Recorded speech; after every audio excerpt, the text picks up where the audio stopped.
Hey, can't take the insanity anymore? Oscar-winning filmmaker Michael Moore returns with the movie that will end the madness. Fahrenheit 11/9. Fahrenheit 11/9 is a provocative and comedic look at the times we live in. It explores the two most important questions of the Trump era. How the fuck did we get here, and how the fuck do we get out? Salon calls it his most powerful film yet, and New York Magazine says it's a must-see. Fahrenheit 11/9 marches into theaters September 21st. Can't take the insanity anymore? Fuck. I cannot. All right, let's do the show. Lock the gates!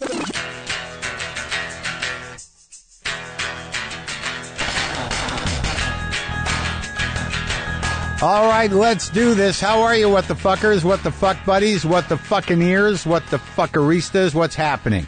I'm Marc Maron. This is my podcast, WTF. Wow. Yeah, it's called WTF.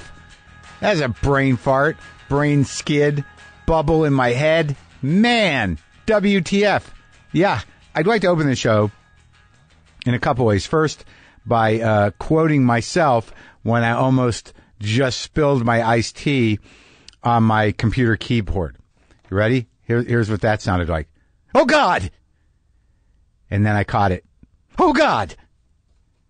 Yeah, right out loud to myself right here. And I caught it. A small victory. And another thing I'd like to say, today on the show, CAYTON-HOLLAND is here. He's going to be talking about his new book, Tragedy Plus Time. It's a heavy book, but it's written with a lot of heart and a lot of humor. It's about the death of his sister by her own hand. It deals with grief. It deals with moving through grief. It deals with family, and it's done with it's a good book. And he's a good guy, and it was a great talk. But also along those lines, in terms of things that are out of control, feeling grief, feeling impending darkness, sadness, all of it, I would like to reach out to all of my fans and people who listen in the Carolinas and Virginia and Washington, D.C. You know, if it gets up that high, this hurricane seems like it's going to be a fucking heinous, horrendous nightmare. I refuse to use the Trumpian term tremendous. Doesn't seem correct. But it does seem like it's going to be quite an ordeal. And I just wanted to say hello, and we're thinking about you, and that I hope you have my podcast with you. Not on any sort of business level, just that it might be a way to while away the time as the rain pounds down. I hope you're safe. I hope you've done the right thing and left the centers of the storm. And again, I hope that I can offer some solace, some comfort, even if it's just by having conversations that you can listen to. And I know that sometimes my voice, coupled with pounding rain on a ceiling, it has a certain effect to it. It's I do record some of my monologues specifically to be heard with the backdrop of pounding rain that could actually maybe take your ceiling out. So this is one of them. So it should be coupling nicely. And I hope you got enough food. I hope you got enough energy in terms of if you need a generator. I hope that's available, and I hope your family's safe. And that's all. And I hope we can ride this out. And without politicizing it, I'd like to say that the size and scope of these storms and the time in between them are indicative of a global warming trend that is causing extreme climate change and extreme weather. So you can blame God, you can blame coincidence, but we can also blame ourselves a little bit and then take it a step further and go ahead and blame President Fuck You, go fuck yourself, fuck it all. That's his three names, for accelerating it by deregulating and pulling out of all agreements. Now, I didn't want to politicize it, but that being said, I hope you're well. I hope I can lighten you up a little bit. Maybe it's not even happened yet. I mean, it's Thursday. I'm recording this Wednesday. I'm just putting it out there. It's just like it all becomes sort of horrendous and kind of weighty. And I was thinking about this today in talking to CAYTON-HOLLAND, and also in just knowing that, I talked to my father yesterday, that My parents are still alive and they're getting old, and my cat LaFonda's got a growth on her mouth. I don't know what that is. I got to take her in tomorrow. And it's just that these parts of life, dealing with tragedy, dealing with acts of nature that are completely devastating and out of our control is something that we all have to do to some degree. And obviously we all have to deal with grief and with people passing. And I've been fortunate that I haven't quite had to deal with that yet in terms of my parents. And then when my cat gets something on her face, it hits me that I might be fairly immature about, how I see it. I mean, I know I'm going to die, but I haven't processed it in that way. And but I think we're built for it. I think we're built to take it. I think we're built to move through it. I think we're built to help others through it. And I think that's the right way to be. What am I talking about? Why am I talking like this? Well, I got this email that just leveled me. And it was about my Paul McCartney episode. It's beautiful. It is a testament to the human spirit. It is uplifting and touching in its own way, but it's real. And a lot of us are dealing with real stuff every day. And I don't know that I speak to you that often because I try to avoid that. But this is an episode that kind of deals with a lot of that. So it might be relevant and also human, and I should talk about it. I'm going to read this to you. It's going to hurt a little bit, but it is beautiful. And then, I'll probably do a little bit of an ad, and then I'll do something more lighthearted after in relation to my, water kettle conversation that seems to have resonated with quite a few people. But do brace yourself a little bit. It is emotional and it is, uplifting. The subject line, Paul McCartney podcast for my late wife. Thank you. Dear Mark, I've been listening to your podcasts from almost the beginning. I think I like them mostly because you and so many of your guests are and live in a world that's so completely different from mine. After your interviews with Keith Richards and Mick Jagger a while ago, I was always hoping you would be able to get either Paul or Ringo on the podcast because the Beatles were by far my late wife's favorite. Like for many of your musical guests, their performance on The Ed Sullivan Show was one of her all-time favorite memories. She had been suffering from severe depression for a long time and was unfortunately diagnosed with a stage 4 brain tumor earlier this year. After deciding not to get treatment, she passed away in May. The interview with Sir Paul would have made her day, and it actually did in a way. Instead of just listening to it during my workout or drive to work, I went to the cemetery and listened to it with her in spirit at her graveside. I was able to spend a wonderful hour with her and you and Sir Paul. Thank you. Felix. Well, that's it, man. That is the human spirit right there. To be able to sort of process grief, compartmentalize it, move on into your life, and then still sort of take that time to share and have memories that are good and make new ones in your heart and in your mind with people that have passed or are no longer with you or with us. So I hope that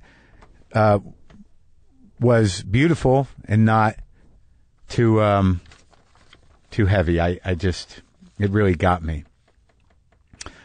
Securing your home feels harder than it should. Your home is your life, and you always want to make sure it's protected. But it's not so easy to do that because most security systems are expensive and complicated. Not Simply Safe. Simply Safe offers great protection with security monitoring that keeps your family safe 24/7. And they mean 24/7 because this security never quits. It'll keep working when the power is out. If your phone lines are cut, if your Wi-Fi goes down, you never have to worry about being unprotected, not for a second.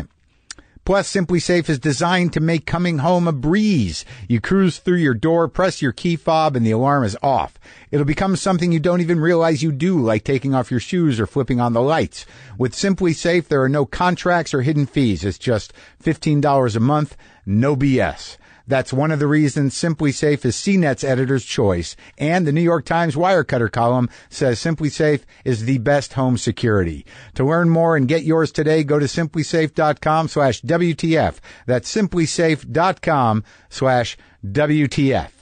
So, moving on, I do want to start talking a bit about, if you believe in your heart that change is possible and that we can move through this dumpster fire that we're in, start thinking about who your candidates are, how you want to help out, and getting out there and mobilizing to get people to vote in these midterms that are coming up. They're important, and also to really reflect on the nature of where the country is a little bit, right? A little bit.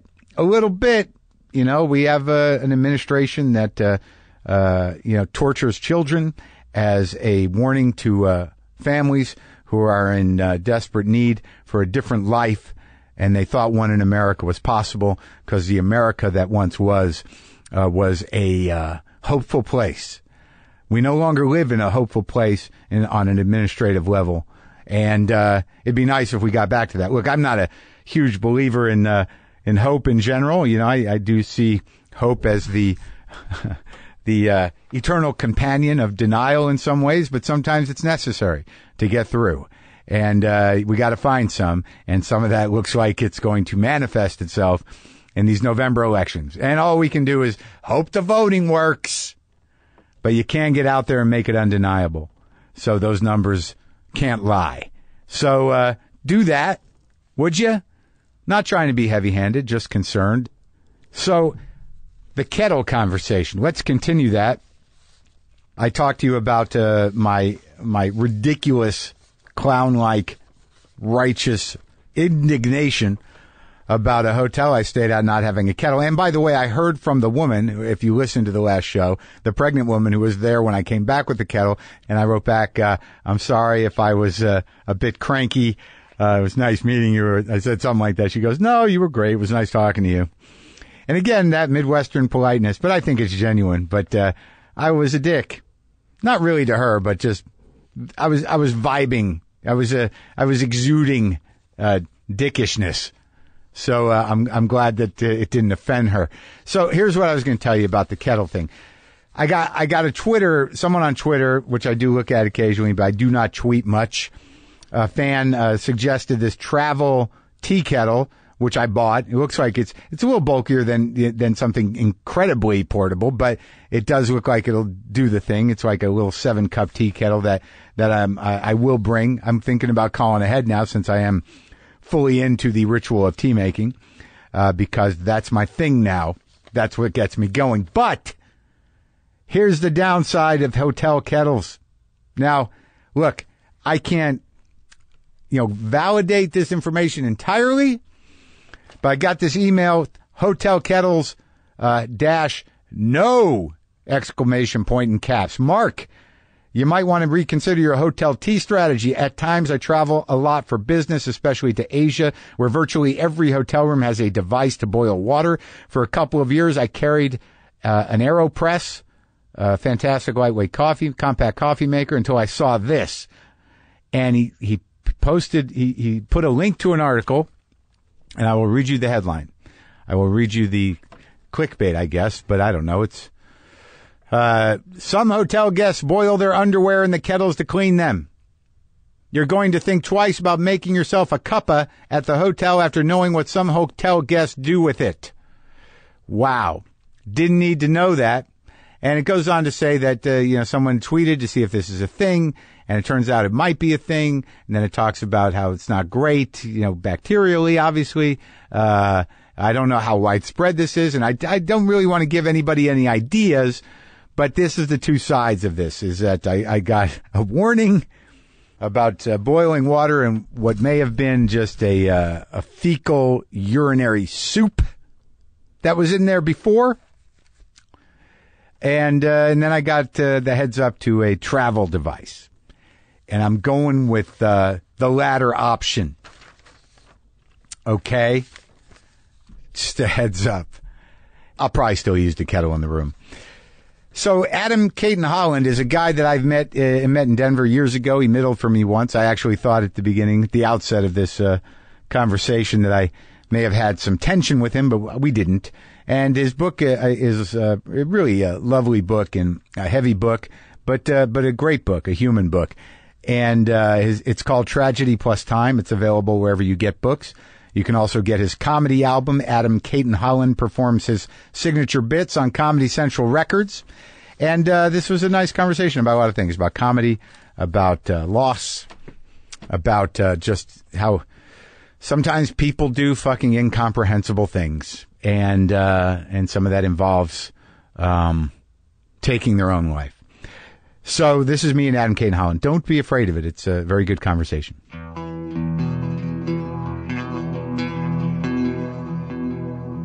So wait, you still live in Denver? I do. Yeah, I just come out here when we shoot for production and the writing of it. For those who can't? Yeah, so the past 3 summers I've lived in L.A., but this summer is the first one where I'm back home. Why is that? Because we're in flux. We don't know what's going to happen with the show.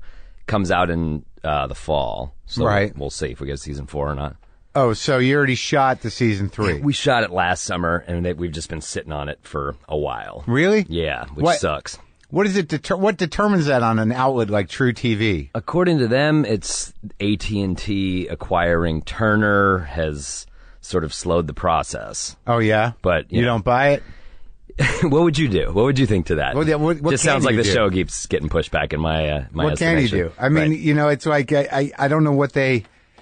There doesn't seem to be any real rules to anything. Well, when people are talking to you about Turner and AT&T, you're like, yeah, I don't think those who can't is really a high priority in those conversations. Well, maybe the people who are actually in charge of your situation are worried about their jobs. I think that might be it. And according to them, they're saying they wanted to have an impressive, quarter 3 and quarter 4 to show their new corporate overlords. So they were pushing us back. But so they're saying they're saying it's a good thing, Mark. Right, they're holding out.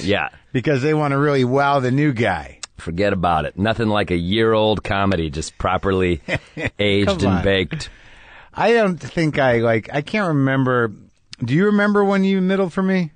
Yes, I do, at Comedy Works. No, I know, but how long ago was that? I don't know, 5-6 years ago. Right? Yeah. Yeah, I remember, and then I can't remember, I was trying to figure it out if we ever had an issue.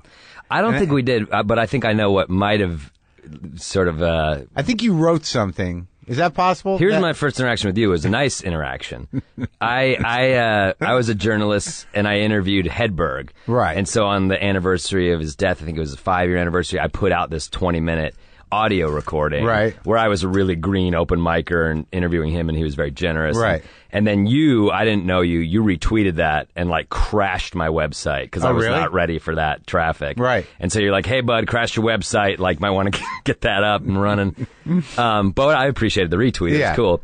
And then I did a comedy festival in Denver. Yeah. I still do it, the High Plains Comedy Festival. Oh, that's okay. Now it's coming together. So let me just try to remember. Okay. I went out to that festival. You did. I got an email from Comedy Works. You were at Comedy Works that weekend. Oh, okay. And it was the first weekend of my festival. Right. And somehow it came down from on high that Maron was pissed there was an indie comedy festival going on in town the weekend he's in town at the club. So we were like, well, does he want to come be a part of it? And so we kind of promoted your shows. Oh, that's right. And you stopped in on my podcast. Right. Which I no longer do. The live podcast. Which was a carbon copy of your live podcasts. And you were like, yeah, this looks familiar, man. That wasn't it. Was that? But I don't feel like I left thinking you were shitty or anything. No, I think we're on good terms. Good. You were very nice. It was nice of you to come over. You were cool. You gave me the appropriate amount of shit. It was great. Okay, all right. It was fun. So we resolved it. Totally. In real time. Totally. So you grew up there. So how long have you been doing comedy now? 14 years, man. It has been that long. Yeah.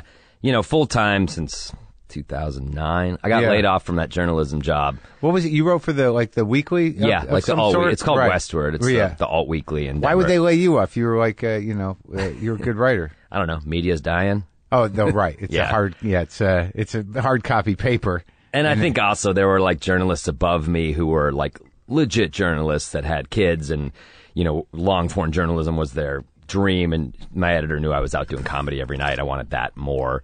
So I think it was kind of like cut the 29-year-old kid or the 50-year-old guy who's been here for 30 years. 30 years some guys were there? Oh, yeah, there's some diehard journalists that have been there. There's some good writing out of that paper. But like in Denver, like I remember, I grew up in New Mexico, so I feel like we're neighbors somehow. Yeah, our states touch. Yeah, I feel like, I grew up in Albuquerque. I used to drive up occasionally to Mile High Stadium to see the big concerts. The old Mile High where they still had the horse on top. Oh, yeah, and those they would shake. That stadium was... What concerts did you see there? I saw Sunday Jam 2. I think it was like UFO, The Cars, Heart, The Rockets, and for some reason I think it might have been Ted Nugent. It was a big deal. Then I saw Richie Blackmore's Rainbow up there once, and I saw because my buddy Dave wanted to see him. I can't remember what club it was at, but I know that John Cougar was opening for them. Wow, that's great. And I thought they were great. I wasn't a Rainbow fan, so I was it was before he was John Cougar Mellencamp. It was my wife loves Mellencamp. Really? Oh my, she loves him. And I knew him cursory, I knew a little bit, but she's got every record. She's a full Mellencamp fan? Oh, she loves him. Yeah. Still? So yeah, I think her dad listened to it a lot growing up with her, but she loves Mellencamp. Oh yeah, it's passed down. Yeah, it really is. Yeah. No one finds it on their own. Mellencamp springs eternal. I wouldn't think somebody of your generation would find it on their own. I guess they grew up with it, yeah. Yeah, she's an old soul. I was always, Springsteen, so it's like the Springsteen Mellencamp debate, and I'm always There's a debate? I mean, between us. Often over bottles of wine and YouTube videos. I guess they're I could see that later in Mellencamp's career, he kind of took on that, the kind of spokesperson for the downtrodden role. Working class hero. Yeah, right, yeah. But there is no debate. It's Springsteen, come on. Yeah, man. I mean, Springsteen's great. But Denver, so you were born in Denver? Born in Denver, raised there. I went to college out east, lived in Chicago and New York, lived in Spain, and then I went back to Denver. Yeah, I mean, it's a nice city. It's a little hard to breathe, and people get easily drunk there. Yeah, that's for sure. Especially ones that go to comedy shows. That downtown area, man, sometimes it's like, what is fucking happening? When they drop a comic in there, I'm like, somebody pick this comic up and take him elsewhere, because this neighborhood is it's a shit show. It's like pop collar bros. You can hear the clap of vomit at around 2 p.m. or 2 a.m. Yeah. But it's like Glasgow some nights. It's like just fucking puke and crazies all over the place. It's ridiculous. Denver party's way too hard. Well, I mean, also, I went to, Doug Benson had a show one weekend when I was there, and they had to call the ambulance. Really? Yeah, someone went down somehow. And now they got the legal weed first, they're one of the first, and it's like that's all that town needed. Well, it's like everybody thinks Denver's a pot city now, and I'm just nostalgic for the days. It's like, no, we're just drunks, man. Yeah. This new pot wave. But I got the book, and I've gone through a bit of it, and it's very sad and hard. Yeah. Tragedy Plus Time, a tragic comic memoir that you wrote here. Now, before we get into the subject of it, how who's putting this book out? Simon & Schuster. Oh, so it's like a big deal. Yeah. I mean, it's an imprint of them, Touchstone, but it's under Simon & Schuster. And now, when did your sister commit suicide? 6 years ago, like a week ago. Oh, really? Yeah. Julys are always really hard because her birthday was July 23rd, and then her death day is July 31st. So Julys suck, man. Wow. Yeah. How old was she? She was 28. Yeah, it's like, I can't imagine what it must be like, though I did grow up with depressive. Yeah. Your father, right? Yeah. Yeah. And like, when you were growing up, I mean, did you know, you had it as well? Yeah. In college, it got to its worst. But like, where in the family, were you able to track it? Yeah, I mean, I'm learning a lot more about this. I think most families have some mental illness in their lineage. Right. There's a chapter in there where Lydia sort of first broke down, and my buddy was like, well, is there a history of mental illness in your family? And I was like, oh yeah, they're totally. And my dad's sister, was in and out of mental institutions. He grew up out here in LA, and, fucked up electroshock stuff in the 60s. And she didn't commit suicide, but she had a pretty upsetting life and, a lot of pills. And so that was my dad's sister. And on my mom's side, there was, a cousin who killed himself. And you go further back, there's numerous mentally ill people on both sides of the clan. Your dad grew up here? Yeah. Is his family here? They're all dead. He had his dad was an art dealer out here, like a hot shit Beverly Hills art dealer. His name was Milton Holland. Oh, yeah? And he was like, I mean, he had lots of famous celebs. My dad inherited a lot of his art, so we got great art. Oh, really? Milton died when I was 3, but I really wish I could have had this Beverly Hills art dealer grandpa to bomb around with. Wow. So he was like, he grew up in Beverly Hills? Yeah, he grew up in, where's OJ? Brentwood? Brentwood, yeah. Grew up out there. But my dad's a big hippie. He's a civil rights lawyer, so Still? Yeah. So he kind of, the 60s lit a fire under his ass, and he went and got a law degree and kind of left LA with his middle finger up and joined Legal Aid, which sent, basically law for poor people. And they sent him to Denver. And then he just set up a firm there. And he does my sister works with him as well. They do ridiculous stuff. Well, in the book, you talk about how he was down in Guantanamo. Yeah, he's gotten two people out of Guantanamo. So he was in Guantanamo when Lydia died. Yeah. Yeah. So he's sort of a big shot. Big shot. He is, but he's a big shot. He's a crusader for the side of right. Yeah. Big in the it's great. Americans with Disabilities Act. Like, my dad's, he's great. And how's he feeling now? He's fired up. He's 72, so I don't think he's got the fight he had in him when he was a young man. But, he's like we all feel. Isn't that the same energy? Isn't it the same age as our garbage fire president? It is the same age. He seems pretty fired up. He does. Well, I guess my dad should kind of raise his level of vitriol. But he's still working, and what? He is still working. And your sister's just part of the firm? Yep, she's been folded in. She's a partner. Yeah, Anna.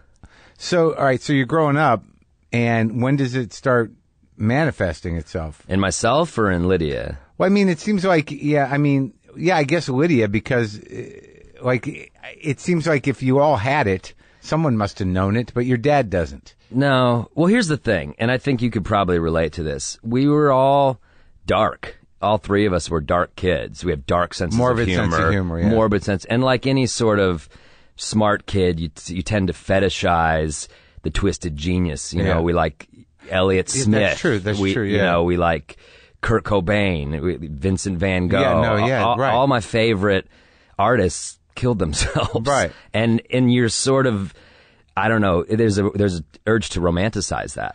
Until it hits you in the face. I guess that's true that it's not everybody that thinks that. Because I have the same thing, and my brother, who also is like a bit of a depressive as well, like the morbid sort of self-deprecating kind of gallows humor, like that you think is like I'm the same as you, that when I started doing comedy, that was the area that you wanted to mine because it was shocking and it was a little disturbing. But if you listen back on some of that, do you ever find like that's sort of sad? Yeah, absolutely. It's like I had a line, I don't know if it was in the book Proposal, but we had a really ideal upbringing, and there wasn't any darkness, so we almost had to like seek it out. Yeah. And what a privileged place to be at, to go try to find your anguish. Right. And I remember there was a line in the book Proposal where Lydia would have said to me after this, like, "Congratulations, I just made your art worth a shit." Yeah. And then I was like, Lydia would have laughed at that line. Right, yeah. That's how our senses of humor were. So for any of us to sort of go a little further and deeper, I don't think was all that surprising or all that big of a red flag, because we lived there. Well, I mean, in terms, because I try to think about it in my own life, because I don't know that I'm depressive. I can't identify it sometimes. I know that I'm anxious and I'm full of dread, and I'm aggravated all the time. But my humor is sort of shifted, I believe. But there is a sort of sense of like an entitled self-pity to it. Totally. And I mean, you and I know the trope of the fucked up dark comedian. Right. How many times, like before this happened, somebody interviewed me one time and they're like, "You're so normal. You come from such a good family. Like, how are you funny?" Yeah. And I always resented that. It's like, because I'm funny, man. Because I'm sensitive. I'm sorry I'm not fighting some divorce or something, sensitivity is sensitivity is part of it. So we admire those comics that go to that place, whether it's false or not. But it's weird. Who are they really? Because I know those comics kind of, but I mean, when you really think about that tone of humor, outside of people that, were kind of hell bent on killing themselves. Right. In terms of comedians, like who are the depressives, other than, Rodney Dangerfield and Jackie Vernon, I know people are like Richard Lewis has depression problems. Right. But I don't hear it in his comedy so much, you know? Yeah, I mean, Maria Bamford. Oh, yeah, sure. Yeah. That's just that is like a shattered vessel there. Yeah. A beautifully shattered vessel. Of course, I love Maria. She's the best. But I don't know, man. I don't know who those guys are, but I think it's something that we romanticize self-destruction. Exactly. And we think it's somehow more authentic. Right. And it's not. No. It's so not. No. And when you almost pine for your tragedy, or where's my defining moment, and then it happens, you realize you're like, what an asshole I was to ever be pretending to be depressed. Like, what do you, or just what would that be for you? Like, what do you mean? Like the defining moment? Well, I mean, Lydia. With Lydia. Yeah. I mean, what I guess I'm trying to say clumsily is that you think you're dark and fucked up until something really happens. And then you're like, wow, you had it so good. You weren't dark and fucked up at all. Right. Now you are. Right. But like, relative to like, losing a limb, or, you talk about a bit in the book about, these horrible sort of events that happen in Colorado. Yeah, right. The mass shootings and whatnot, like to be part of that. But the brain is a pretty, can be a pretty nasty place to live, right? Absolutely. And it like, that's the sad thing about depression is like, it isn't explainable. And like a lot of people believe that people who are depressed are somehow self-pitying or martyring themselves, or just, can't. But like people who have the real clinical stuff, it's like terrible. It is, and it's shocking. With this book, I didn't want it to be this sad thing about Lydia. I wanted it to be a celebration of her and kind of a tribute of her, because what was shocking about it all is, like you were saying, were there signs growing up? Not really, because we all had all the signs. OCD, anxiety, depression. We had all that stuff. It just never seemed as severe as it was for Lydia.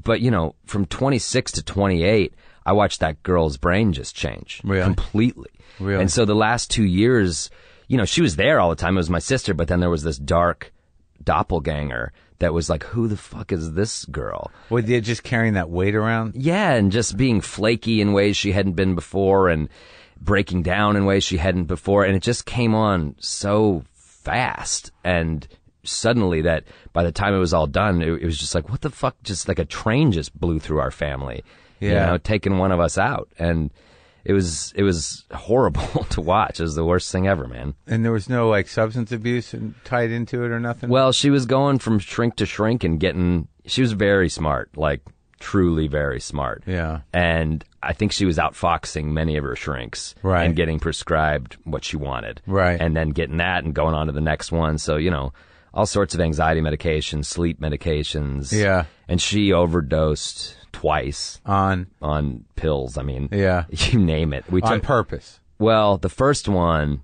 I mean, yes, in hindsight, on purpose. Right. The first one, we believed her, was an accident. She got her medication wrong. Second one, it was on Father's Day. nice Father's Day. Huh. That one, I picked her up off the floor of her bathroom and took her to the hospital, and that one was a mandatory psych hold for 3 days, and that was about a month before she killed herself.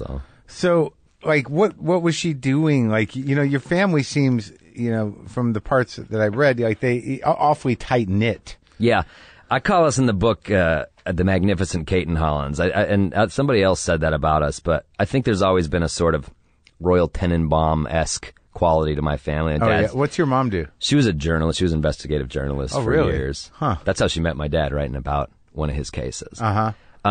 But they were just kind of badasses. And then my sister, Anna, she's a great civil rights lawyer, but growing up, she was a big figure skater, Olympic track, just impressive children. What about you? What'd you do?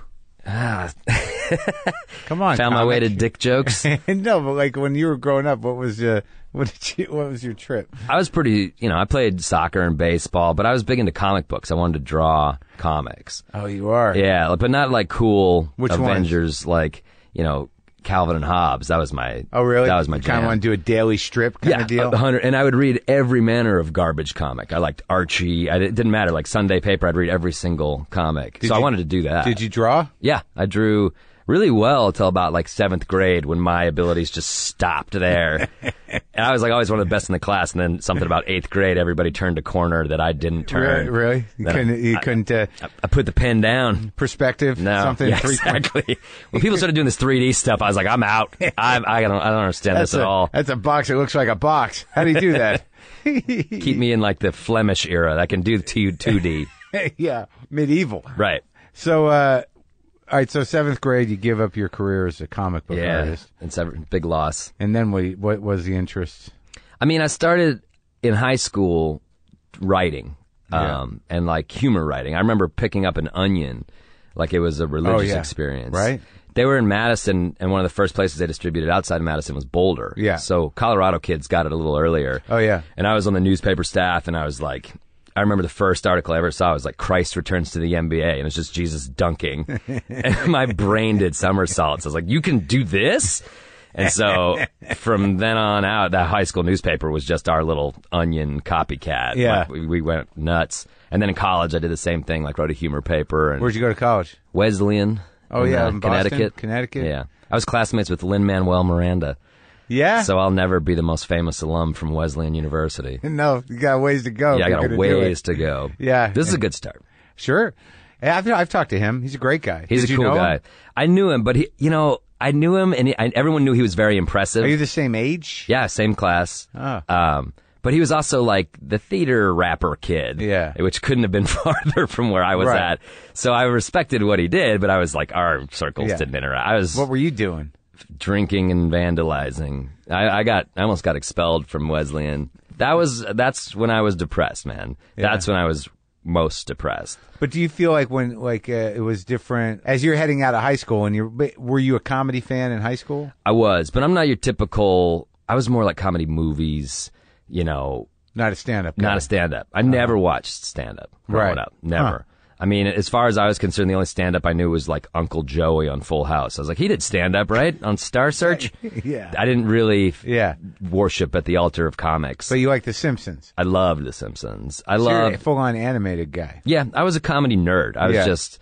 Not stand-up. Not stand-up. And that... I don't know. I just found my way to that organically, but it wasn't something that I pursued. Kind of fell ass backwards into it. So now, like, when you're going to college, your sister's already in law school, right? The older sister? No, Anna was at Wesleyan. I followed her to Wesleyan. So she was just a couple years ahead of you? 2 years ahead of me. And where was Lydia? Lydia was 4 years below us, so she's back in Denver and still in high school. And what's she doing? Is just dyeing her hair blue, playing instruments, being a little punk rocker. Oh, okay. Yeah. For me, it was like... Truthfully, when I graduated from high school, everyone's like, hey, that Adam CAYTON-HOLLAND, he's, number 3 in the class, editor-in-chief of the paper, soccer player. Like, that's a good kid. Yeah. Keep your eye on him. And then I went to Wesleyan. Who's saying that? Your head? Or I think there was a lot of pride. People were proud of me. Okay, I was a son of Denver, off to do good things at a good school. Oh, good. And then you get to Wesleyan and there's Lin-Manuel Miranda's running around. Right. And you realize rapping. you ain't shit. Uh-huh. And so I think it was just an ego check. Oh, yeah? That nobody cared about me or thought I was great or any of that. Yeah. So that just sent me down a rabbit hole, man. Soul got kicked in the balls a little bit. Big time. And you just, crumbled? I did. I didn't rise to meet it at all. I just started doing drugs more than I'd ever done and drinking more than I'd ever done and vandalizing like a lot. What does that mean? Vandalizing? Well, I know what vandalizing means, but give me some examples. Well, the reason I got almost expelled was I broke the president of the university's office window. I shattered that with a big stick in the middle of the night. On purpose? On purpose. By yourself or with others? By myself. Oh, wow. You weren't even out to impress. No, man. I was just out to make noise. But it was 2 years of that dumb shit, breaking windows, knocking over the ticket booth at the football game every day. So eventually it exploded. Again, by yourself? Or with friends sometimes. It was just anger. I just wanted to know whether or not you're just this weird kid that nobody understood. I think it was a see something, say something for sure. I was spinning out. Yeah. And I was very depressed and I was somewhat suicidal. What were the drugs? Coke, acid. Acid? Yeah. Yeah. Yeah. I also had this... Where'd that get you? Did it help? I went to a Fish concert in downtown New Haven and did acid and still was like, I hate Fish. And I left and wandered around downtown New Haven. Which is no party. No, man. Downtown New Haven. Yeah, that was... Can get a little hairy in some places. Doing dumb shit like that. You know? Well, that's college in a way of a certain kind. Sure. But the way I was doing it was reckless, and there was a bit of a death wish to a lot of it. You were actively suicidal, like in your head, like you know. Like, but did you feel that it was a biological thing, or were you genuinely like lost or like frustrated like with your life? I was frustrated with my life, and I couldn't sleep at all.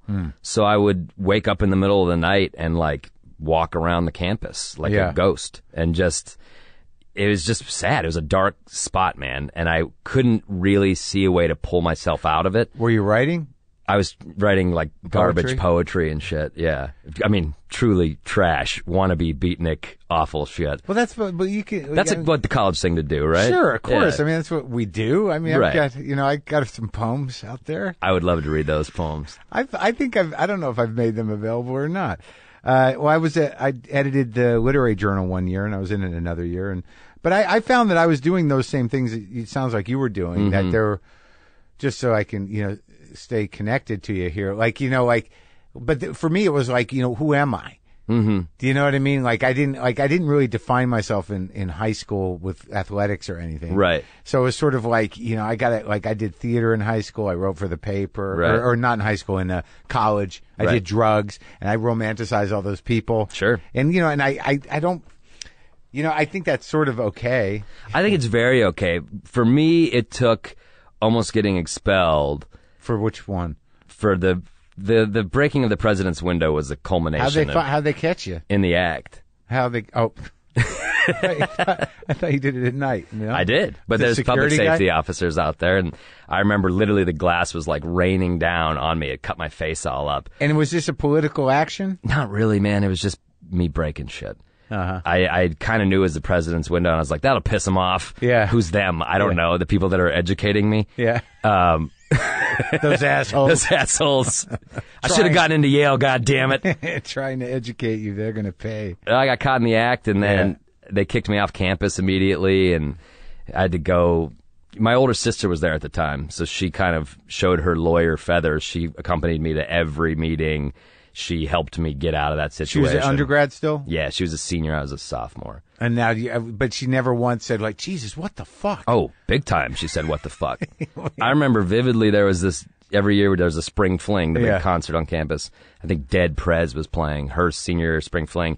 And we're sitting in a dean's office looking out the window as the whole campus is just partying. Yeah. And I'm in there, and she's in like a Hillary pantsuit. Yeah. And she's like, you're such a fuck up. Like, I should be out there with my friends. Like, fuck you. And then she said, you don't say a word in there. You don't say a word. And I was like, and all right, big sis. Care of it. She took care of it. And got you off? Well, I had to do like mandatory psychological counseling for rage issues. And I had to do a bunch of community service, and I had to pay for all the damage, and I was on probation for the rest of my time at Wesleyan. What kind of community service? Well, I went back home to Denver, and I worked at a elementary school summer program with, Oh, yeah? Poor kids. Did that humble you? The whole thing humbled me. Having it, and then I went away. It's so cliche, Jesus. Then I went and studied abroad in Spain, and was like, oh, the world's bigger than me and Wesleyan. Yeah. And I came back second semester, and I was like, let's not waste this opportunity. And oh, really? Did the second half of college a lot better. Yeah? Yeah. And what'd you end up majoring in? Film. Oh, yeah? Yeah. Well, that's good. Like film analysis or film making? Film studies, but they make you make a couple films in there. So, oh, yeah? Yeah. I did a couple films. 16 millimeter stuff. Funny stuff? Yeah. Oh, good. They were I made sketches. Yeah, yeah. But yeah, before computers, with like actually cutting up the celluloid and matching the sound. Yeah, those were good skills to have, I guess. It was fun, but it was hard. I remember thinking like, there's got to be somebody I could hire that could do this. I'd like to write these and make these, but I bet there's nerds that can do this way better than I can do it. Film editors. Turns out I was right. Yeah, plenty of them. Yeah, man. So but you didn't once you got through the tunnel, your depression didn't continue? Not really. Yeah. It was always a little bit there, and I started going to therapy. After college? Or after college. But then I dropped off. I thought I'd had enough of it. Well, what about your older sister? No depression? Yeah, a little bit, but not nearly. Anna's always been the hero. Like, she's been sort workaholic. Yeah, and just impressive and smart as a whip. And Lydia and I sort of followed Anna. I followed Anna to Connecticut. I followed Anna to Chicago when she went to law school. I started taking classes at Second City. I followed Anna back to Denver. She bought a house in this neighborhood. I bought a house in that neighborhood. Like, what Anna does, I do. I copy her. You're close. You were very close. I just bought a house a block away from her. She's got 3 kids, and so... Oh, that's sweet. In the wake of Lydia, we've become way closer, too. It was a rivalry growing up, me and Anna. But now there's no rivalry. When you're old now. Yeah, and she won. Yeah. So you were in Chicago after college? Yeah, so after college I was fucking around, and I just was like, I'd like to do something in comedy. I knew Second City was a route to... But you went to Chicago because your sister was there. She was there, and I was like... She said it was a cool city? And she said I could crash on her floor and take classes at Second City. So I took some sketch comedy writing classes, took improv and hated it and was bad at it, and started going to open mics and just watching them, and was intrigued. You had the bug. I had the bug, and then I went back to Denver, got hired by that newspaper because I was submitting shit to them, and that's when I started doing stand-up. I met this guy Ben Roy, who's on my show, best friend, and I just met him at a bar. Yeah, and he was like, "I'm a stand-up," and and that just demystified. I didn't know normal people walking around could be stand-ups. I thought they had to be guys in suits. Right, or they lived in different places. I thought they were anointed by, like, entertainment. Like, you're a comic. I didn't realize they were just normal assholes. Right. And so I went to an open mic and watched some truly appalling comedy and came back the next week and have... At the Comedy Works? No, this open mic was at a dive bar called Lion's Lair on Colfax. Real shithole. So that was it. That's funny that you were, a bright guy, but you just never put it together. I guess you don't know what age you're going to get hit with. When did you start? When I was like 21, 20. I wish I went to school in Connecticut. I wish I'd started sooner. I was like, I could have been in New York hitting mics all that time. Well, but no, I didn't know how you did it. But how anyone comes upon that realization that it's a human activity, right? Because it's like, how would you know? Exactly. Like it's like when you first get interested in it, it's like, where do I start? Like now, like every idiot and their brother's a comic. I know, and there are mics all over the place. But when I was coming up, it was just they were at the club. You had to go to the club and try to figure it out. I mean, Comedy Works let us in very early on. Yeah. So you'd go for a new talent night, but Wendy was always like, hey, if it's not sold out, you can sit in the back and watch. So we were there every weekend watching everybody. Oh, that's great. Greg Giraldo and yeah. So sad. Patrice and like... Oh, another one. Yeah, man. We're just going to name dead guys? Bill Burr was there.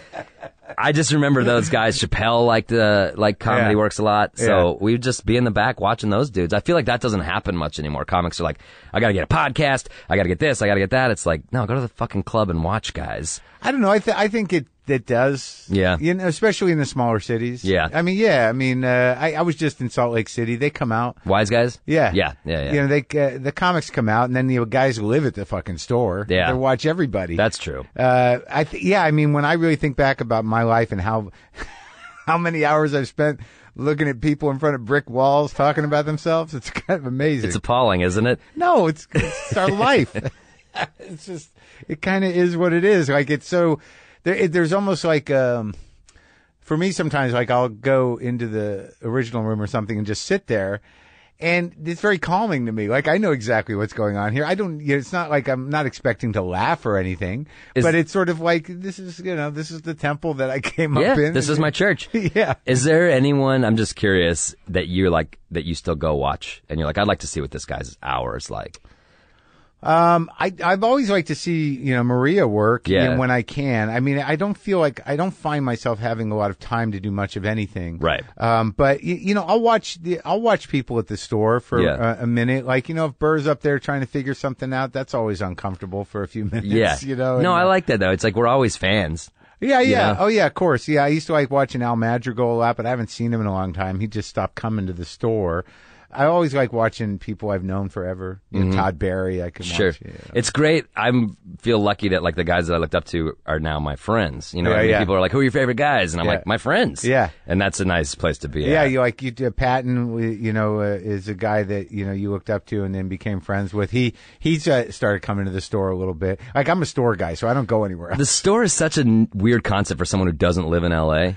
It's just, I want to be up at the store. You there. Yeah, I've performed there. But didn't you say hi to me over there in the back? Yeah. I've performed, but I don't have the time and I don't live here enough to put in the 5 years of hanging out to be a guy at the store. Oh, so you like do a belly room show or something? Yeah, right, yeah. right. That belly room's its own thing. It is its own thing. The downstairs, those are the ones. Listen, I did a half hour for 12 in the belly room that people still talk about. Hey man, like, when I really think about it, sometimes those half hours for 12 are the best. It was good. It was a lot of fun. Because like it enables you to sort of like get to a conversational mode, to sort of like, realize that like, these jokes are hiding me from these people. No, you're so right about that. There's nothing to hide behind at all. Right. Your bullshit act goes away real fast. And that's kind of like, that's an exciting place to be. Yeah, and because it's terrifying. Yeah, that's true. But then like you have to like, you got to figure it out. Like how do I be funny in this moment? Not on the paper. Those are mare and stool moments. Yeah, it's going to take a while. I'm going to lean into this. Yeah, exactly. Yeah. Oh, he's sitting down. That must mean it's going bad. That's when I used to sit down, was when it was going badly. Really? Yeah, I didn't want them to think it was going badly in my mind. That's hilarious. So it's like a natural defense mechanism. Yeah, just to like a possum, just fall asleep. He's got one head on his hand. Yeah, exactly. Two. Yeah, This we're is trouble. bad. This is trouble. But then it became like just the style. Then I just stayed there. It's great. It's kind of iconic, man. Yeah. I don't see many other people doing it. I know people make fun of it. But what are you going to run around? No. Fuck no. I've done the running around thing. It's like it's a trick. I barely move on that stage. Yeah. Yeah. Well, so like in Chicago though, like that, like when you were in Chicago, you must have like gotten the bug to perform. Obviously. I did. Yeah. I mean, I was like in Second City and I was going to Improv Olympics and I was watching those two dudes that do the Sonic commercials. They're so funny. They're like improv geniuses. Old-timers? Yeah, I was watching those. There's some Chicago guys that are really good that never leave Chicago. I know. Really. I know. They show up in movies here and there, but they're still because their friends are doing stuff and pull them in. Yeah. Yeah. No, I know. Chicago's a treasure trove. So I was watching everything I could. And then you go to the open mics in Denver, and when you start doing sets, like when you were watching all those guys, I mean, what did you really take in? Who was the most, like, what were you aspiring to? I remember seeing Dana Gould. Oh, yeah. And I knew he was a Simpsons writer, too, so that scratched that itch for me. But I was like, my God. Like, I remember watching him crushing. Like watching the history of comedy. His skill set is, joke writing, mimicry. Yeah. Doing a chimpanzee is the funniest damn thing. Yeah, he can do, he does all the things. Yeah, he really does. Yeah. And then when he has the meeting out of his hand, he's like, and now I will deliberately ruin all this goodwill and build it back up. So I remember watching him and thinking, this guy's a genius. Yeah, this is what I want to do. Yeah. Like, I want them to like me. I want to ruin it. Yep. And then I want to see if I can get it back. And exactly. That should keep me a lesser known comic for most of my life. And it's worked. Yeah, hopefully I'll get a writing job. Yeah. Nailed it. Swish. Yeah, Dana, I think that one thing about Dana that obviously you would relate to is that, the sort of darkness that he was navigating was very real. Yeah. And it was so he's actually the one guy that when I asked earlier, who were those guys? Mm-hmm. They weren't the guys that were killing themselves. Dana Gould is the perfect manifestation of depression, on a comedy stage. Like him and Maria. Yeah. Are really what that looks like when you're fighting that fight. I think you're exactly right about that. Yeah. And you know who also I think does is one of my buddies, and I don't want to call him depressed, but Kyle Kinane. Yeah. He's definitely fighting real stuff ups there on stage. The little hobo. Every time, man. I think there's an honesty to Kyle's stuff that I admire. I do too. And there's he's a very lyrical writer. He's a poet. Yeah, exactly. Yeah, I can feel that. He's a little boozier than the other two. For sure. But Dana, before medication, was really something to see. The sort of the mania of it, but some of the writing for both him and Maria, it's like they're taking that the tool of comedy and really going in. It's so interesting to encounter those comedians when you're doing comedy because I was at the club all the time. Yeah, and then I remember I got it was like that Onion moment. I got in the mail at work in the newspaper this double disc Invite Them Up compilation. Oh yeah, and it was that was Eugene Merman, right, Bobby Tisdale's thing. The thing it was in New York. What was it? Rafifi. Yes, okay, Rafifi. Good. Thank God. Okay. And then that was the first I'd heard of alt comedy. I know you guys were doing stuff prior to that, but for me that was kind of like, oh, this is it's like I'd only listened to the Dave Matthews Band and somebody's like, here's a Wilco CD. And I was like, okay, all right. That's interesting. That's when it happened. How old are you? I'm 38. Oh, okay. Yeah. Right. Okay. Right. So that was it. You're like, oh, there is another world. That this was your Spain moment with comedy. Exactly. Was the Rafifi double set? It really was. I remember the music editor. He's like, "Here, you'd probably like this," and I put it on, and it was like that scene in a movie where like the kid puts on his '70s headphones and has his like mind blown. So then I just set out to emulate that in Denver. Who was on that thing? I mean, Birbiglia and Dimitri Martin and so it was everybody that went through there. Yeah, weird sketches by Michael Showalter and David Wayne. Yeah, and just there's a freedom. I didn't even know that existed. That it's a double album. It's a double CD. No shit. Yeah, and it just really spoke to me, and it was so goofy and so smart. Yeah. That I was like, oh, this is what I want to be doing in comedy. So, and there wasn't much of an alt scene in Denver, so we just started making one. Okay. So did you tell Eugene that this did this to you? I don't think I ever did. I did his show a bunch. I sought out Eugene Merman, and I was, I'm not dumb, so I knew immediately you need to go to New York and L.A. and be exposed. You can't just expect people to come to Denver. Which show did you do? What did he have? It was called like Tearing the Veil of Maya. Oh yeah, that's right. It was in Union Hall in Brooklyn. In Brooklyn, yeah. That's right. I remember. So I started doing that show as much as Why do you look so sad about that? I'll tell you why. Because like by the time I got out here, after we'd done Luna and everything else, and things have sort of got away from me, and it was the late 90s or whenever the hell it was, the early 2000s, where none of it mattered anymore. Like things weren't working out really, even though I'd been on Conan a million times. Yeah. Whatever, I was okay, but there was still sort of like, where do I fit in? And I remember coming out here and feeling like, man, I got to do all these alt shows. Right. And when I go to New York, I got to do them. And I'm like older than everybody, but there was me and Barry and, Kindler and stuff. Sure. There was those of us who were of the original alt.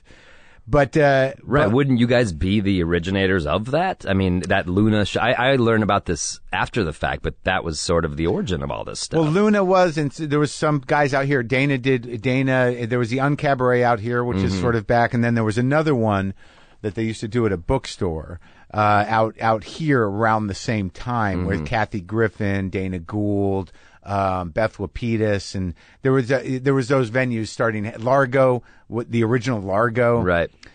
But they were just alternative stages to mainstream comedy clubs. But the weird thing, I just remember the Maya thing because there was a time where I'd be like, oh my God, these people, what is this precious shit? And I got to do this. And like, is this real comedy? And everybody seems so, clever and clean in a way, and I'm just like, I was come from a different mindset. Yeah. No, I hear you. And I had to fit myself into it. It's all very twee.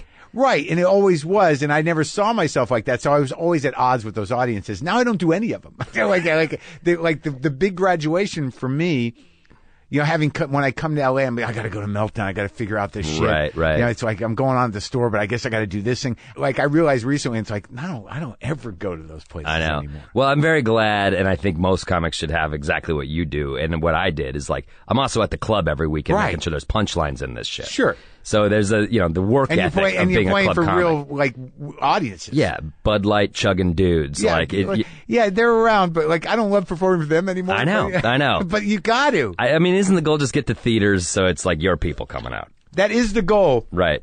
And it is nice. But I remember the last time I was at the Comedy Works a couple times ago. I don't remember. Was that the week I was there with you? Were that bridal shit? Oh, God. With the bachelorette party? I mean, I don't remember a specific one, but I've had 20 bachelorette parties at that club that just... Yeah. That club is so fucking hot. It's hard to fuck up that club. And there was like a dozen of these women, and they threw one of them out. Really? Yeah, because like when I have a like radar for that shit. And before I went on, I told the guy, I'm like, just fucking manage that. Yeah. Because like I got real fans here, and I don't want to babysit them for fucking out. Yeah. And they threw someone out. And at the end of the show, this woman comes up to me and she's like, I'm the bride, and they threw out my mother. And I just.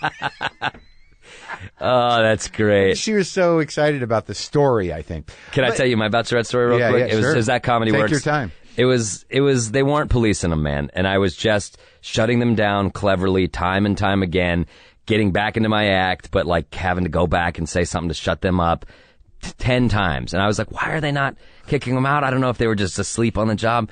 So I go into this bit that's like a 5-minute bit. It's precise. Yeah. And you know, the punchline is at the very end. And I've probably minute 4, I see one of the women get up, and I see her. She starts walking to the front of the stage, and I'm trying to like speed get it out because I've been working to land this plane.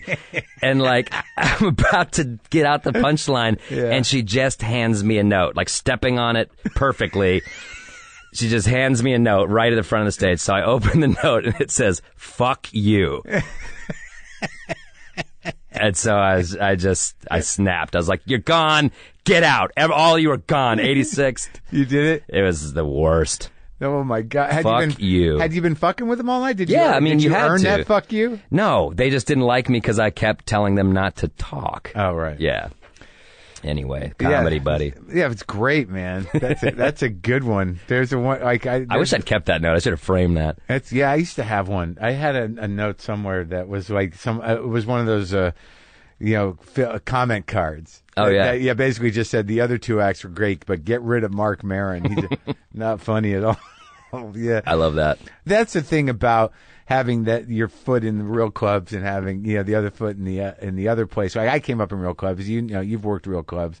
That you just there's that whole world that the sort of the real fight. It is, and I think you lose something as a comic if you don't get in there and fight the fight. Well, I'll go do clubs, but I still think like even at Wise Guys, a lot of those people were there to see me. But I felt like there were some that weren't. I just did that club. It was great. No, it's great. I was impressed. They're happy you're there, man. Yeah, they really were. And like Salt Lake City hipsters just need it more. Exactly. So you get those people out there, it's a weird and they're hipper than Brooklyn people. You're just like, wow, I had no idea this was. Yeah, they're really holding a line. They really are. It's a fight. It's a total fight. So you're doing comedy and you're writing for the paper, and you're working primarily in the alt scene and also in the comedy works when you can. So you're gunning for those opening spots. Totally. Like you're working out your shit in the alt scene and then trying to get to be a feature act. 100%. Right? Yeah. Right. And the alt scene was starting to kick ass. Yeah. Yeah. Yeah. Who's there? I mean, guys who I have the show with, Ben made it out? Ben Roy, Anybody? Andrew Overdahl, Ben Kronberg. So when do you start to what's your sister doing at this point? Where are you at in your career when you start to notice that she's just not being funny? It's taking this other turn. Well, so there was this interesting period where she lived down in Colorado Springs where she went to college. And I kind of, after she graduated, she kept living there, and Colorado Springs sucks. And we were all like, what are you doing? Come back up to Denver. Yeah. And I was doing comedy, and she knew that, but I don't think she realized that we were doing kind of good comedy, and it was fun and cool. So she started coming to shows, and I just remember her being like, oh, this is awesome. Like, if I come to Denver, if I move home, can I help you guys? And we were like, yeah. So Lydia, our shows were ambitious because we wanted to impress everybody. So you were hosting shows and putting them together? And we would show little sketches that we filmed. And so you're really doing... It's a real bring them up evening of entertainment. Yeah, totally. Copying that. And so she started working the door and helping me make flyers and running tech. And she was integral in this show that became the Grolics, which is me and Ben and Andrew, and that went on to become Those Who Can't. So Lydia's there, and and I would have these conversations with her. She and I grew up together, getting our sense of humor off of each other. I found my sense of humor with her, and so when she came back to Denver, I'd go out to breakfast with her the day after a show, and we'd break it down. We'd geek out about it together, and obsess. And this guy ran the light. This guy wasn't funny. We shouldn't have him again. And then she would help me go over my stuff. It's the type of intimate conversation you should only have with a comic. Right. But it was my sister who I found funnier than anybody. So she's tagging stuff, and she's telling me to do this and that. And so she's a comedy She's person. a comedy nerd, and but she's working. And and so I had her there for a while doing that, and it was really, the happiest I've ever been. It was really amazing. Yeah. It's pure. The comedy we were doing was really pure and exciting, and she was there, involved in all of it. Yeah. So that was, but then she started to break down a little bit, and then... What do you mean? How's that? Well, the first time she broke down, I was in Mexico with a buddy, and I called my mom, and I was just like, hey, how's it going? And she's like, well, Lydia had a breakdown. And I was like, well, what does that mean? And she had been working at my dad's office just as a paralegal. She wasn't really... Your sis?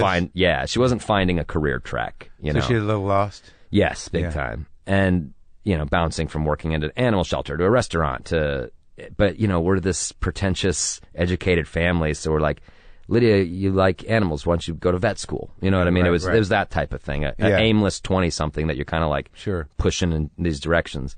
So anyway, she was paralegaling for my dad, and my sister was there, and she just came in and confessed to my dad she hadn't slept for days, that she can't, her mind won't relax, and she talked about how she couldn't read. She was an avid reader, and she's like, I'll read a paragraph, and I'll just scan it back and forth, back and forth, back and forth. Like I'm unable to like hop further along the page. And we're all like, well, that's weird, but all right, let's get you some help. And started doing therapy and stuff. But that was just the start of 20 calamitous events that led to her death. And, you know, it'd be 20 minutes before the show. And I'm like, Lydia, where's the laptop with the movie? There's a line around the block. What the fuck? And she's not answering her phone or saying she's feeling socially anxious. She can't go out tonight. And so these flaky things started happening. And, you know, I wish I'd had more empathy for it. But at the time, I was just kind of like mad at my sisters. Like, get your shit together. You're blowing the show. Yeah. And, you know, in hindsight, it's pretty clear what was going on. But was she bipolar? Later, I found out, yeah. Yeah. Because that's what it sounded like. You were kind of dealing with a little of that in college, that this whole not sleeping thing, but not being suicidal, just being like, blah. Yeah. I mean, she was bipolar. She was diagnosed with anxiety.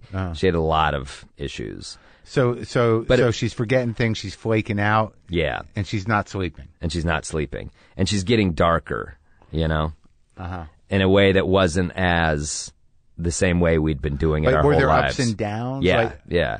And meanwhile, she's really fucking funny and like kind of the same. Yeah. So there are these highs and these lows, and I mean, it sounds hyperbolic, but we were best friends. So she was probably at that show I was at. I'm sure she was at that show. When I did the podcast. No, she had died before that. Must not have been too long. It was right after that. Oh man, that's the crazy thing, man. Like. And I talk about it in the book. Ben Roy got to be a new face. And then the next year, I got to be a new face. At Montreal Comedy Festival, yeah. And this, you know, for a Denver comic, this shit wasn't happening. I got new faces. In the height, you know, Lydia ODs those 2 times. It's this terrible summer. All this fucked up shit's happening. The Batman shooting, these wildfires. It's this dark summer. Lydia's ODing. And then I get new faces. Yeah. And it's like this light. And I'm like, oh my God. And I go there and it's incredible. And I come back and 2 days later, Lydia kills herself. So it was just like, and that's been my life for the past 6 years. So it was this incredible high. Everything I've been working for, I kind of get it. I go there, I do well. Well, you talk about doing Conan for the first time after. Yeah. But you know, then your sister's taken out and you're like, I don't give a shit about any of this. But I think that the horrible thing that must be the challenge to wrestle with is that they do get draining. They do get exhausting. It is annoying. You know, even when you know, there's still part of you that's sort of like, just get your medication right. Exactly. Just like fucking. It seems so uncharitable to say, but like no one talks about how a depressed person is fucking annoying and they only talk about themselves. Yeah. There's not a lot of, hey, how are you doing? Yeah. Coming out of a depressed person. Right. So it just drains you, man. You can't do it forever. And you can feel it. It's like there's something unspoken, especially if it's family. Yeah. And you just walk into a room and you're like, oh, God. There's a cloud in there. Yeah. And we would pass Lydia off to one another, especially after the ODs. Yeah. You know, it's like I've done 8 hours. I've done a shift. It's your turn, you know? Really? It was that bad. It's amazing that you're all so supportive, though. We're close, man. And even closer since all this. Yeah. It's weird, though, with this book coming out. My parents are very nice. The one thing we've all tried to do is, like, allow each other to mourn however the fuck you need to mourn and not judge the way they're mourning. Yeah. Not get mad at mom because she's been down too long or not get mad at Anna because she's not talking about it. We just let each other do what we need to do. And unfortunately, I'm in this field where I need to share my thoughts, and I needed to do this on some level. But you're a writer. I regret that, people are going to come up to my mom in the supermarket and say, I read Adam's book. It's so sad. And, it's the most intimate hurt that my family experienced. And I'm trotting it out there for public consumption. On the other side of that, this is going to be a very helpful book to a lot of people that experience grief and processing grief. I mean, you're not throwing anyone under the bus. No, here. No, of course. What you're saying is very intimate and candid sadness. Yeah. But it's also a necessary thing for people to know that people get through it, that families get through it. For sure. And it's what did they think of it when they read it? I gave it to them before I turned it into the publisher, and I was like, anything you want changed, you let me know. They all my mom gave me the nicest compliment ever. She said, I read it in one sitting, and it felt like I was hanging out with Lydia. And I was like, well, that's good. Yeah. So I gave my mom an afternoon with her daughter, Yeah, right. And how did it turn out that you found her? Lydia? Yeah. Well, I lived right by her, and it was terrible, man. I came back from Montreal. Andrew, the other member of the Grolics and my show, Those Who Can't, he calls me and he's like, hey man, I saw your sister at the bar last night. She was like acting crazy, got in a fight with her boyfriend guys, and it was just like it was insane. It was an insane scene. And I was like, all right, man, thanks for letting me know. And I called her up, and she started sobbing, and she was just really bothered that people would be talking about her like your sister was crazy. Yeah. And so she just started wailing and crying. And so I was like, I hadn't slept. I'd been up at Montreal all night. But I was like, all right, let's go. As I drove over to her house, I picked her up. I took her. She was only eating Belgian waffles for the last 2 weeks of her life. I took her to this Belgian waffle spot and just tried to dust her off a little bit, And I did the best I could. I went home. I went to sleep and talked to her that night, and then the next morning we get a text. It just says, love you all, and that was it. And so Anna was like, well, that was disturbing, you should go check on her. So I was like, yeah. So I did, and yeah, it was, quite the fucking scene, man. But it's weird. It's a disturbing. The way you describe it is pretty amazing in the book. Oh, thanks. Like, everything that was going on in you when you found her body,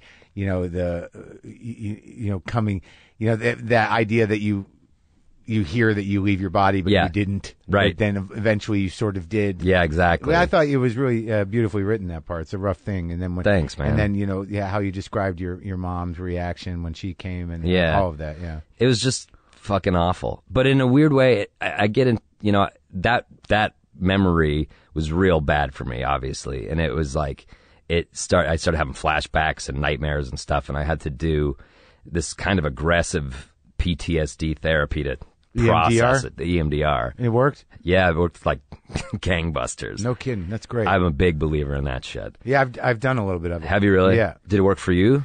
I think so. Like, it wasn't as tangible. Whatever my post-traumatic stresses from my childhood was not related to one incident. A specific thing you're trying. Yeah, that makes sense. Yeah. I think it did help. Yeah, I really.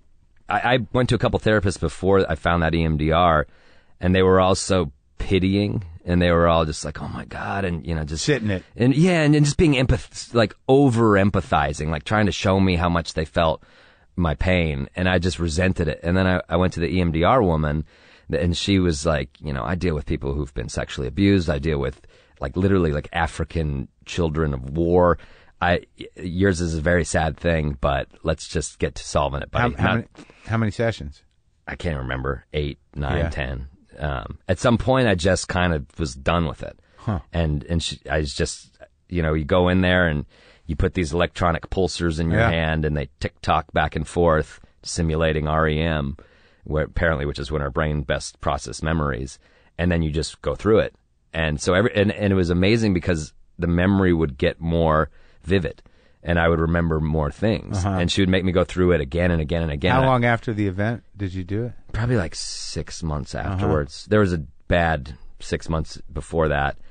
Well, you just couldn't get it out of your head, and there's... Yeah, and we sold our TV show, we filmed a pilot, I'm on the road, and I'm just hating everything. Nothing's fun.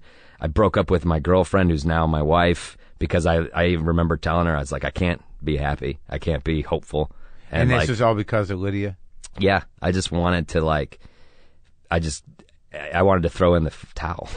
You wanted to die? I think so. But did you feel like you failed her, or did you just... Lydia? Yeah. Yeah. You name it, I felt it. Anger at her, especially for like what she did to my parents. Yeah. And, but then failure, the feeling that we failed her, and gradually, you know, acceptance of it. And through a lot of work, the ability to not just remember the fucked up last 2 years, but to remember the great 26 before that. Right. And that was, it sounds so simple, that was a coup for me to get to that point. Yeah. Because the darkness has a way of outweighing everything that happened before. So this process of writing the book and celebrating her life up to that point, and then, you know, documenting your movement through your feelings was, the sort of the final phase of your grieving. I think so. I mean, the book's utterly selfish. It was like, I got to deal with this shit. I didn't write this as a self-help, and it's not clean. I don't land. And then comedy saved my life. Like, it's just messy, but it was me getting it out. I was never, I'd be interested to hear your thoughts on it, but I never talked about it on stage. I just couldn't, I didn't want to. It's interesting. It felt beneath her in some way. Oh, yeah? And I don't disrespect the form, but at the time, I wasn't quite headlining. What am I going to do? My 10 minutes in the middle of the show and unload my suicide bit? Like, I just didn't, I had a block. I had a total block, and I couldn't talk about it on stage. Well, it's also, you know, it's one thing to sort of explore your own sadness around life in a suicidal way, but it would, you know, unless you're really willing to sort of flesh something out, you know, the setup being my sister shot herself in the head, you know. Right. Where do you go, man? No place good. I remember I tried to do one joke and it bombed so hard, but I was like, it's hard to tell jokes about suicide. Yeah. It's hard to write jokes about suicide. It's like writing jokes about suicide's like doing a modern dance about the Holocaust. We all know modern dance never existed. It's just like fell flat on its face. You know. But that's interesting about, you know, your style of comedy. I mean, you're a joke guy. Yeah. You know, so, you know, like, but, you know, smart joke guy. But, like, there's a way to, like in my mind, that the funny place to go with the modern dancing is that, like, you know, the challenge of art to overcome anything. Right. You know, that, you know, I'm sure there has been modern dances about the Holocaust that were reactions to the Holocaust. I'm sure there have. But what did that do? Right. That's didn't solve anything. Exactly. That's great. But then you get along, if you go down that route too long, and then you start thinking about your book and everything else. Like, none of it means anything. Right. Then you're right back to the fucking darkness. Right, exactly. The Nietzsche.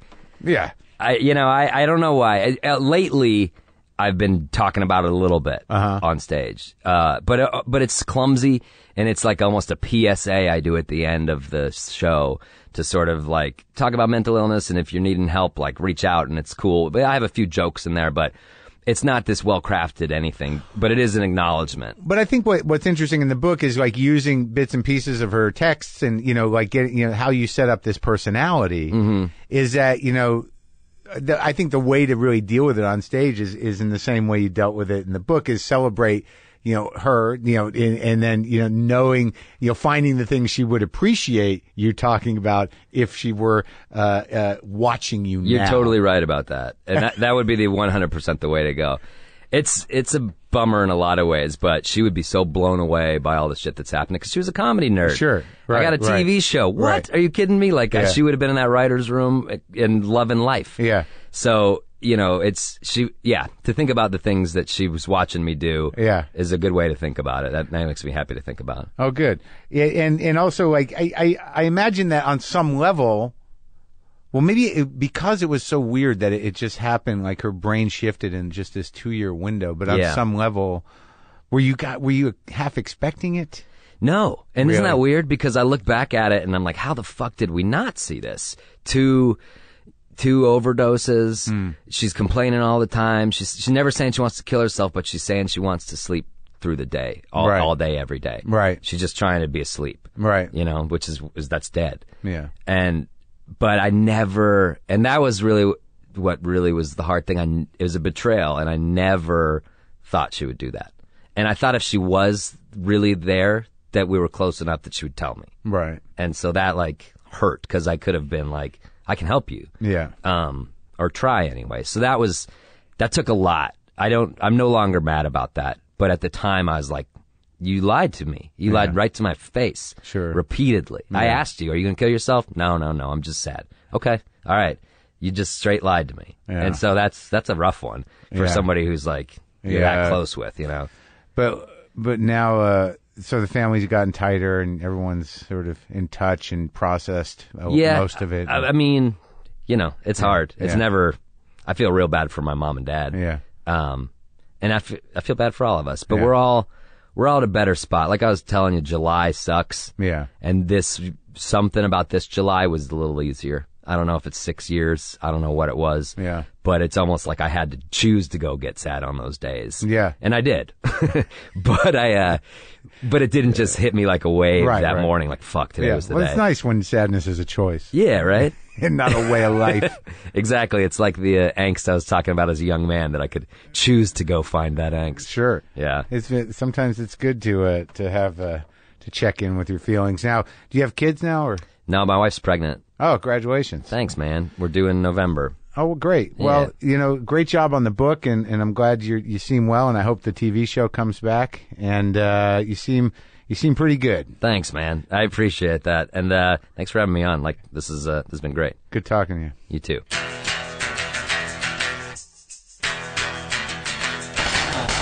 That's that. That was me and Adam CAYTON-HOLLAND. Heavy but good.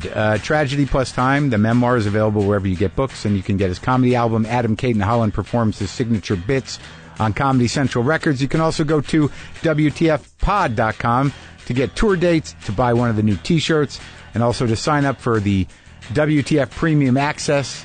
That'll get you all of our archived episodes, which could come in handy when you're alone, or feeling sad, or just looking to distract yourself. So, all right, okay. Heavy but good. Heavy but human.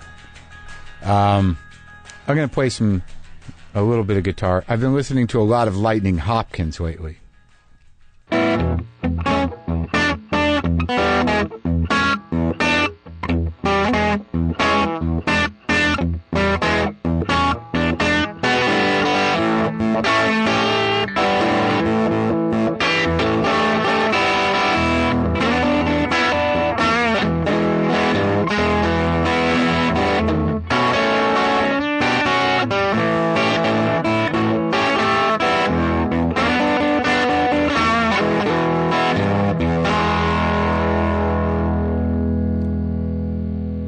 Boomer lives!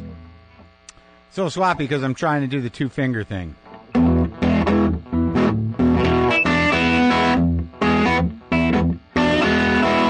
Yeah, I'm working on something. So, it was real. Why can't I stop that buzz? There you go.